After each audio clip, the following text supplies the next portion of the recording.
Verse for opening a sutra. The unsurpassed, profound, and wonderful Dharma is difficult to encounter in hundreds of millions of aeons. I now see and hear it, receive and uphold it, and I vow to fathom the Tathagata's true meaning. The wonderful Dharma Lotus Flower Sutra, Medicinal Herbs, Chapter 5. At that time, the World-Honored One told Mahakashyapa and all the great disciples, "Good indeed, good indeed. Kashyapa has well spoken of the thus come one's real and true merit and virtue. It is just as he said. Furthermore, the thus come one has limitless, boundless asankheyas of merit and virtue. If you were to speak of it throughout limitless millions of aeons, you could not finish.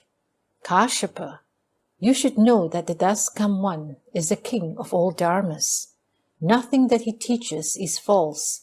He extensively proclaims all dharmas by means of wisdom and experience, and whatever dharmas he speaks all lead to the ground of all wisdom.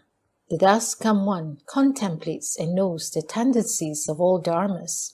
He also knows the depths of the mental processes of all living beings, having penetrated them without obstruction. Furthermore, he has ultimate and clear understanding of all dharmas, and he instructs living beings in all wisdom.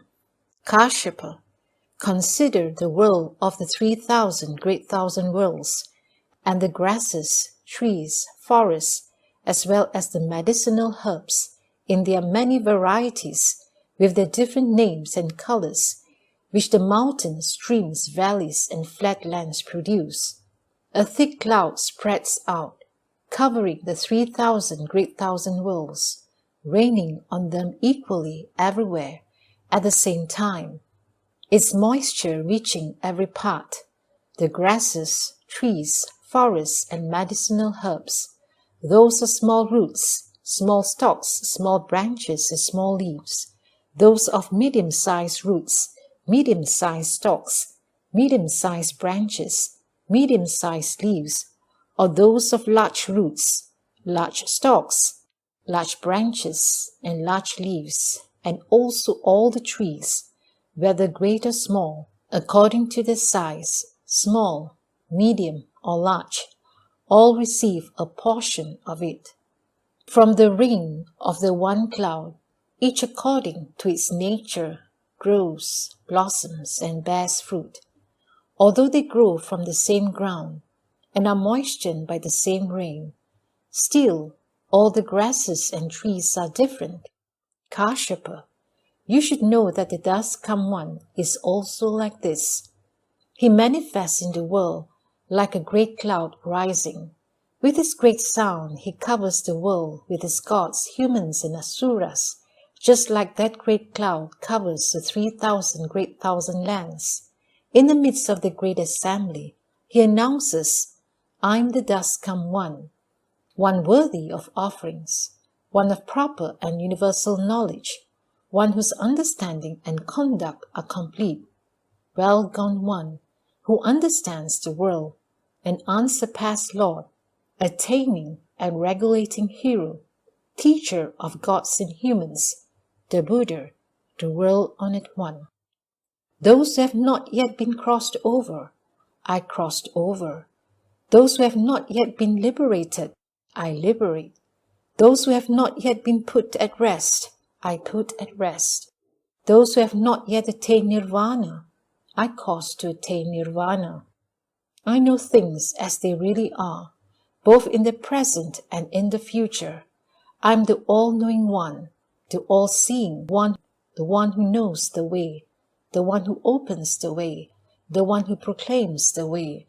The entire assembly of gods, humans, and asuras, all should come here to listen to the Dharma. Then countless thousands of myriads of millions of kinds of living beings came before the Buddha to hear the Dharma. Then the thus come one, contemplating the sharpness and dullness of the faculties of these living beings, their vigor or laxness, according to the capacity, spoke the Dharma for their sakes in limitless varieties, causing them all to rejoice and quickly attain good benefit. After having heard this Dharma, all of these living beings presently are at ease. In the future, they'll be born in a good place. By means of the way, they will enjoy happiness and also be able to hear the Dharma. Having heard the Dharma, they will separate from all coverings and obstructions. Within all the Dharmas, according to their powers, they will gradually gain entry to the way.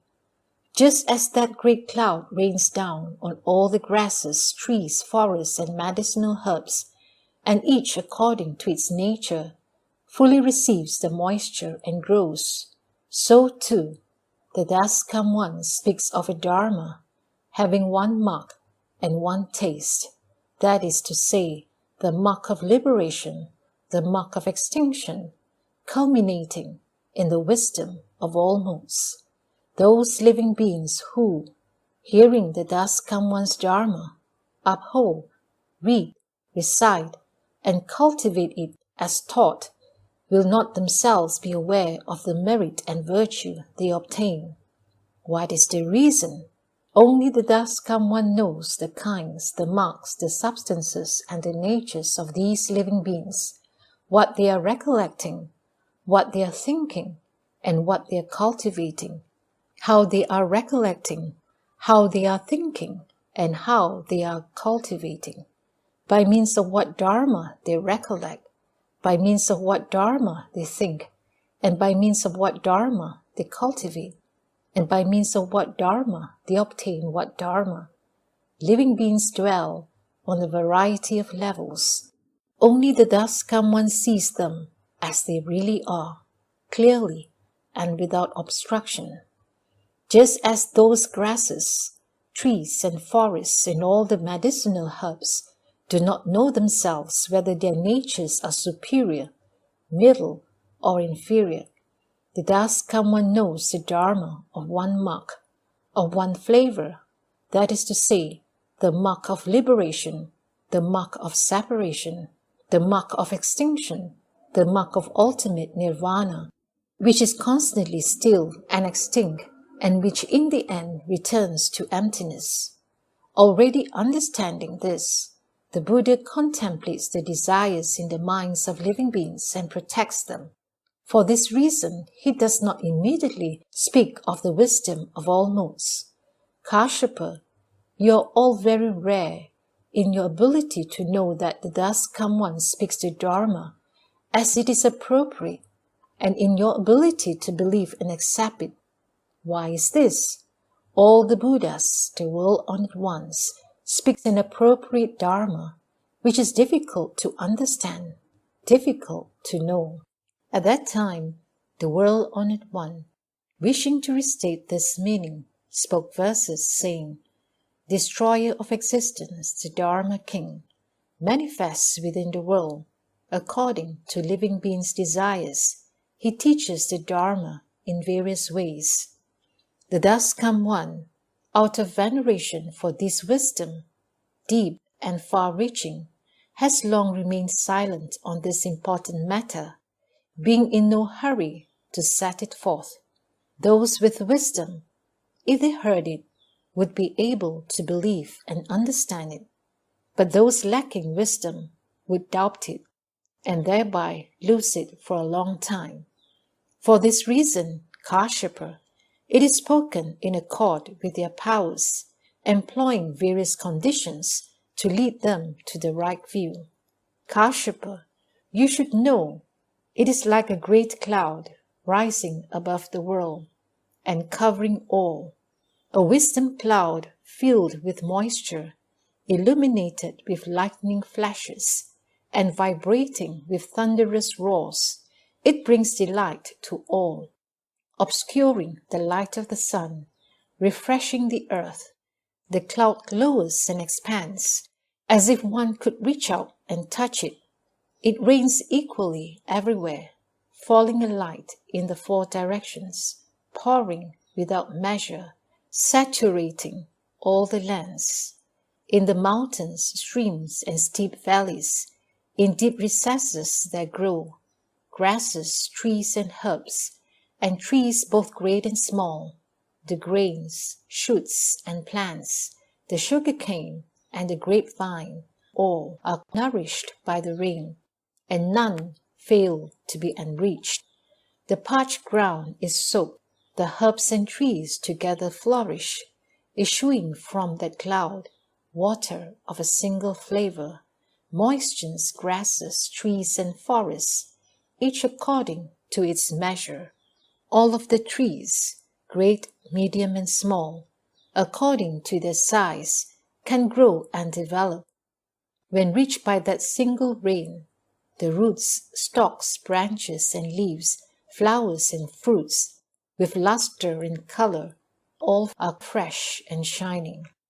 According to their substance and marks, and natures, either great or small, they alike receive moisture, and each one flourishes.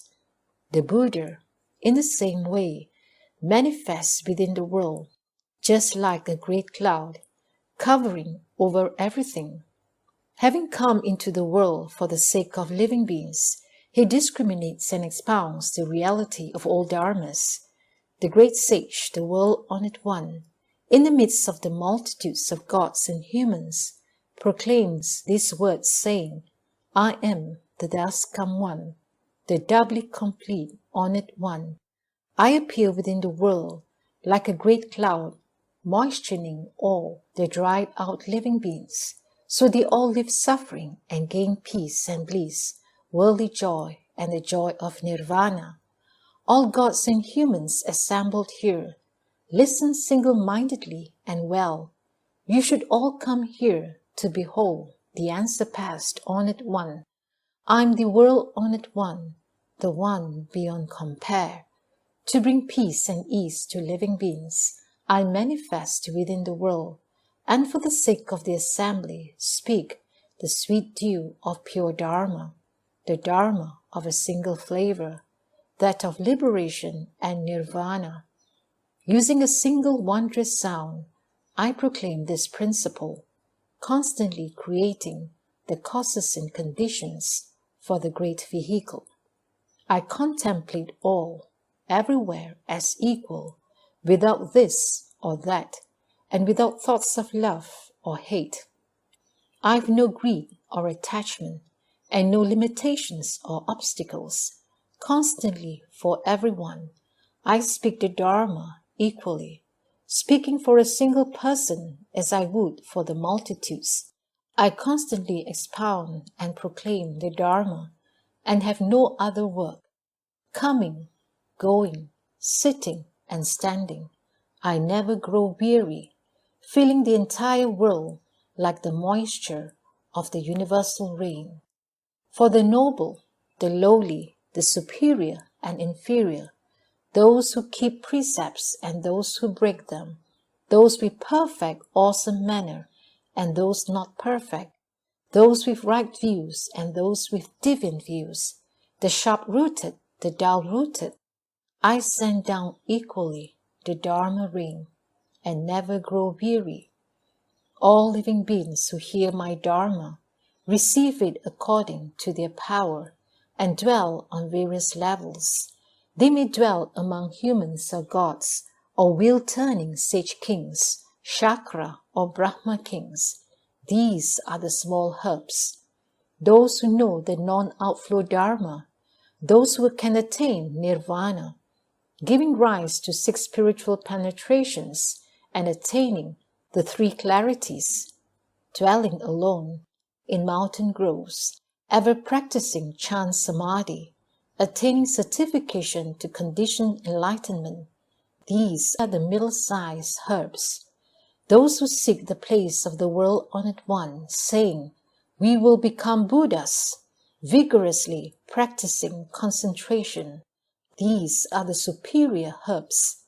Further, those disciples of the Buddha who turn their minds to the Buddha way, always practicing compassion, knowing they will become Buddhas for sure without doubt. These are called the small trees. Those who dwell in spiritual penetrations, turning the irreversible wheel, saving limitless hundreds of thousands of millions of living beings. Such bodhisattvas as these are called great trees. The Buddha speaks equally, like the rain of a single flavor, according to living beings' natures.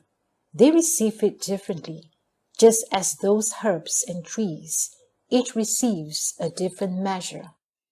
The Buddha uses this analogy to instruct expediently. With various phrases, he expounds and proclaims a single Dharma, which in the Buddha's wisdom is like a drop within the sea. I send down the rain of Dharma, filling all the world. The Dharma of one taste is cultivated according to their power, just like those forest groves, all the herbs and trees, according to their size, grow and flourish well. The Dharma of all the Buddhas is always of a single taste. It causes all the world to attain perfection. Through its gradual cultivation, all attain the fruits of the way. The hearers, those enlightened to conditions, dwelling in mountain groves, living in their final bodies, hearing the Dharma, gain the fruit. They are called the herbs, and each one does grow. If there are bodhisattvas whose wisdom is firm and solid, who thoroughly comprehend the triple world and seek the supreme vehicle, they are called small trees, and each one does grow. Further, those who dwell in chant, attaining spiritual powers, who hear the Dharma of emptiness and rejoice within their minds, emitting countless lights, crossing over all beings, they are called the large trees, and each one does grow. In this way, Kashyapa, the Dharma spoken by the Buddha, is like that great cloud. With rain of a single flavor, it moistens all the people and flowers, so each one bears fruit. Kashyapa, you should know that by using causes and conditions and various analogies, I demonstrate and reveal the Buddha path. These are my experience, and other Buddhas are also thus. Now for your sake, I speak of this true matter. All of you hearers, none of you have reached extinction. What you now are walking, that is the Bodhisattva path. Gradually cultivate and study, and you will all accomplish Buddhahood.